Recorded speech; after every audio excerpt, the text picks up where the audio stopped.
ओम ब्रह्म सत्यम सर्वदा। आज के वीडियो में बात होगी आँखों की रोशनी के संबंध में, आई साइट वीक हो जाना और कुछ याद न रहना। कम उम्र में बच्चे बड़े सब शिकायत करते हैं कि याद नहीं रहता, यानी इसे बोलते हैं लॉस ऑफ मेमोरी। तो आज दो पर बात, सिर्फ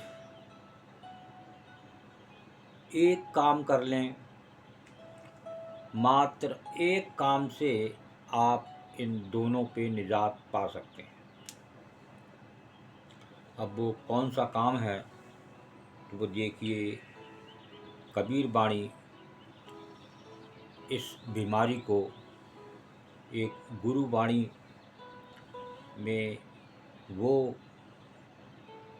आनंद है, वो औषधि है जो आपको किसी भी रोग को ठीक कर सकती है। ये प्रभु की कृपा होती है। जब देखिए लक्ष्मण जी को जब तीर लगा और जब उन्हें बेहोशी आ गई तो हनुमान जी एक बूटी लेके आए और वो सब प्रभु श्री राम की लीला थी। और देखिए देखते देखते सारे कार्य सिद्ध हो गए। तो ये होता है प्रभु का प्रताप। तो आइए वाणी को श्रवण करें। देखिए वाणी ही ये संदेश दे रही है कि कितने रोग को ये ठीक कर सकती है, कितने रोग आपके ठीक हो सकते हैं। लेकिन हम चलें और पढ़ें और सुने तभी तो होंगे। ना तो हमारे पास पढ़ने का समय है, ना हमारे पास सुनने का समय है।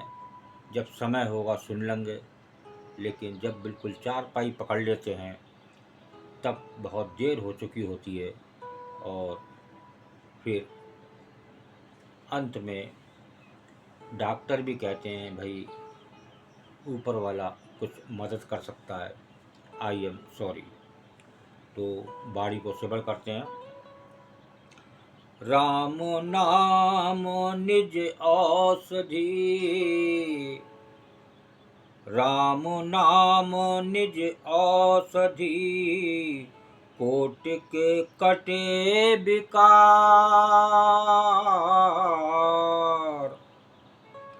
राम नाम निज औषधि, कोटि के कटे विकार।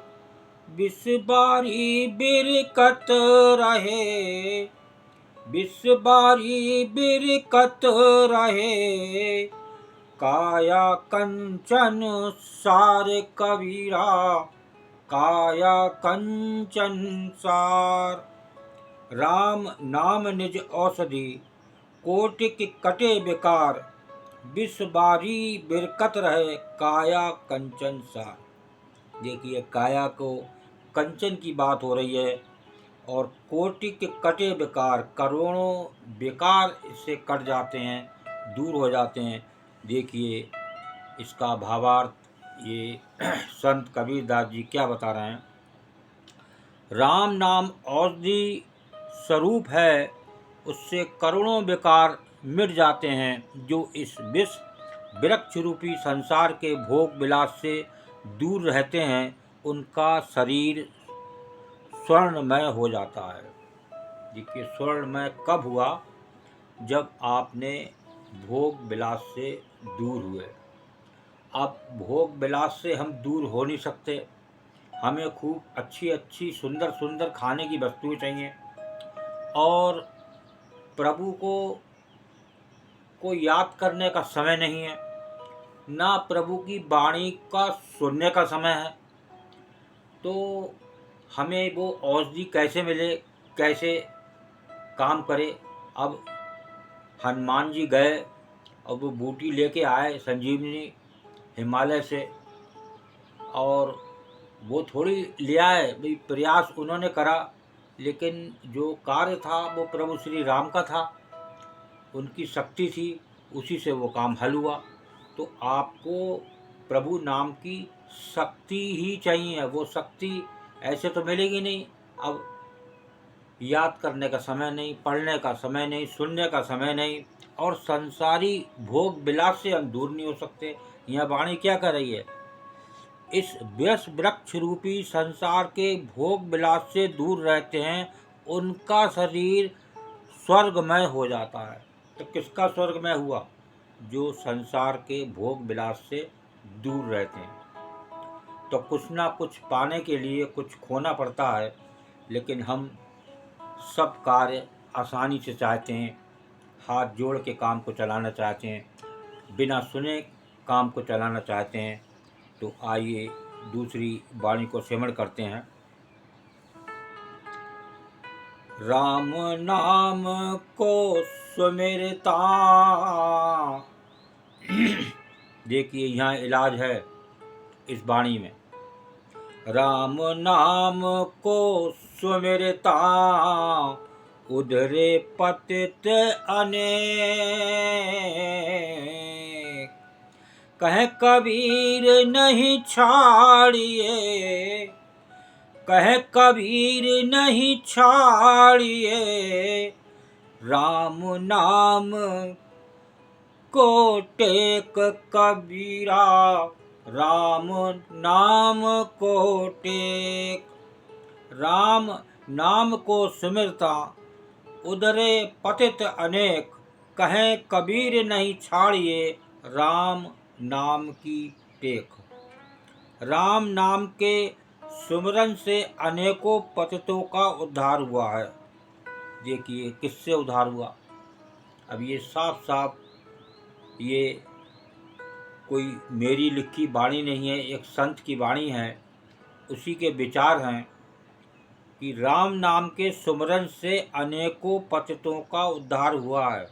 पतित कौन होते हैं? जो मानव संसार के जो भोग विलास से थोड़ा दूर रहते हैं, जो मन से प्रभु श्री राम का नाम भजते हैं, सुमिरन करते हैं, यहाँ उसकी बात हो रही है। राम नाम को सुमिरता, उधरे पतित अनेक।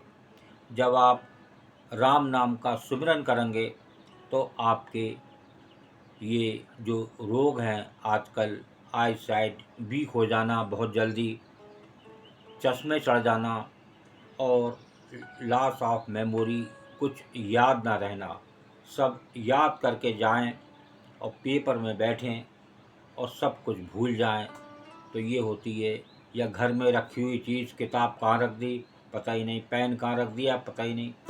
तो ये सब चीज़ें हैं। जब आप सुमिरन करेंगे तो आपकी बुद्धि तेज होगी, आपके विचार अच्छे होंगे, आपका मन प्रभु में लगेगा, तब बात बनेगी। तो देखिए, राम नाम को सुमिरता, उधरे पतित अनेक।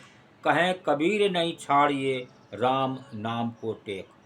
राम नाम के सुमिरन से अनेकों पतितों का उद्धार हुआ है, इसलिए राम का सुमिरन कभी भी नहीं छोड़ना चाहिए। कुछ भी हो जाए, फर्स्ट प्रीफरेंस ऑफ राम का सुमिरन। सुबह उठें, सबसे पहले एक अपने जीवन में एक समय की सीमा और समय को बांधें, और एक हमें कार्य करना है मन से, समय से। अगर आपके जीवन में पंक्चुअलिटी नहीं है तो आप कुछ नहीं कर सकते, आप कुछ नहीं छोड़ सकते, और आप नित्य दुखी रहेंगे। ना आपकी आंखें सही हो सकती, ना आपकी लॉस ऑफ मेमोरी सही हो सकती। तो साक्षात गुरुदेव ने भी कहा है, साक्षात ऊपर से ब्रह्मा आ जाए नीचे, और ये आदमी, ये मानव संसार का जब तक खुद कुछ करेगा नहीं, सोचेगा नहीं, जब तक उसका कुछ नहीं होने वाला। ये एक पूर्ण गुरुदेव की चेतावनी है, लेकिन हम सब चेतावनी इधर से सुन के इधर से निकाल देते हैं। कोई मतलब नहीं, बस बढ़िया बढ़िया खाने को मिल जाए, बढ़िया घूमने को मिल जाए, बस बढ़िया दोस्त मिल जाए, संसार की चकाचौंध मिल जाए। बस इसीलिए हम यहाँ आए हैं, प्रभु ने भेजा है कि ये सब काम करो और तुम्हारा बेड़ा पार हो जाएगा। तो ये आप एक, अगर आपको अपनी लॉस ऑफ मेमोरी, आँखों की रोशनी, मेन मुख्य चीज़ है आँख, मुख्य चीज़ है लॉस ऑफ मेमोरी। अगर आपकी तबीयत खराब हुई, आपके जेब में गोली रखी है, आप भूल गए, तो आपका जीवन खत्म। आप उसको जीभ पे भी नहीं रख सकते कि गोली पता ही नहीं कहाँ रखी है। तो ये दो चीज़ें अगर आपको ठीक करनी है तो आपको सुमिरन का साथ लेना पड़ेगा और प्रभु का नाम। और गुरुदेव भी कह रहे हैं, आपका मन लगे या ना लगे, हर संत का कहना है, आपका मन या ना लगे, आप एक पंक्चुअलिटी बनाएं कि हमें इतनी देर बैठना है प्रभु के नाम में। एक दिन ऐसा ज़रूर आएगा कि आपको प्रभु अच्छे लगने लगेंगे, प्रभु की याद आने लगेगी, आपकी आंखें, आपकी लॉस ऑफ मेमोरी, सब कुछ ठीक हो जाएगा। ओम ब्रह्म सत्यम सर्वदा। दास की कबीर वाणी अच्छी लगी हो ज़रूर शेयर करें ताकि और भी लोग इस यादाश्त से और आंखों से परेशान हैं, किसी का भला हो सके। ओम ब्रह्म सत्यम सर्वदा।